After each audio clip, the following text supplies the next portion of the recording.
জামাতের একটা কোয়ালিটি আছে, সেটা হইল জামাত এত ডিসিপ্লিন যে তারা কমিউনিস্টের চাইতেও বেশি শৃঙ্খলা মানে চলে। এক, আমি বাইতুল মুকাররমে বহু আগে জামাতের এক সমাবেশে আমার জানাশোনা একজনকে পাইলাম, ও রোকন ফোকন না ওদের কি আছে না তখন ছাত্র শিবির, আগে ছাত্র সংঘ, সেখানে ওরে দেখলাম বাইতুল মুকাররম পূর্ব পাশে লাঠি হাতে গেটে দাঁড়ানো। আমি বললাম যে কিরে বাবা, তুমি 5 ওয়াক্ত নামাজ পড়ো, এখন বাইতুল মুকাররমে জামাত হয়েছে, তুমি যাবে না নামাজ ফিলা? বলে যে আমার ডিউটি এখানে, আমাকে আরেকজন এসে রিলিফ দেবে, তোর ফরজে আমি নামাজ পড়ি। তো জামাত বলে যে জামাত সবসময় ফরজ না।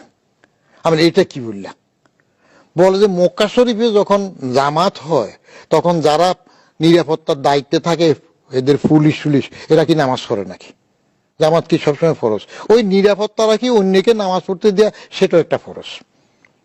জামাতের এই কঠোর ডিসিপ্লিন। আরেকটা জিনিস আমি দেখলাম, জামাতের যে আওয়ামী লীগের একবার খালেদা জিয়া সমাবেশে আসার জন্য সব বন্দি করলো না, জামাতের লোকজন কেউ যদি জেলে যায়, আওয়ামী লীগ আলীবাজার এদের লোক গেলেও তারা এত খোঁজ না। জামাত কিন্তু এটা করে।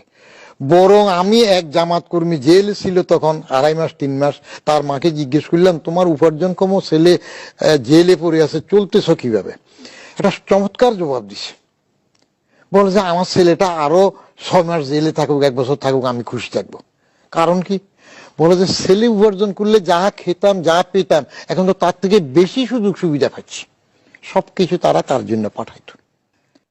জামাতের নেতৃত্বের মধ্যে সততা আছে, কারণ আমি নিজে তো খালেদা জিয়ার আমলে জামাতের 2 মন্ত্রীর পতাকা উড়ানো দেখছি, তাদের সাথে কাজ করেছি ক্যাবিনেট মিটিং এ, নিজামী এবং মুজাহিদ। এরা বাইরে কোনো মিটিং করতে গেলে অফিসিয়াল মিটিং যেটা করত, ঠিক অফিসের পয়সায় অফিসের মিটিংটাই করত। পরে তাদের কর্মীদের সাথে মিটিং করার সময় তারা অফিসের পয়সা খরচ করতো না, এটা পার্টির পয়সা খরচ করতো। কিন্তু আমাদের অন্য দলগুলা তো কর্মীর মিটিং করলেও এটা করলেও সরকারি পয়সার থেকে সবটা করে।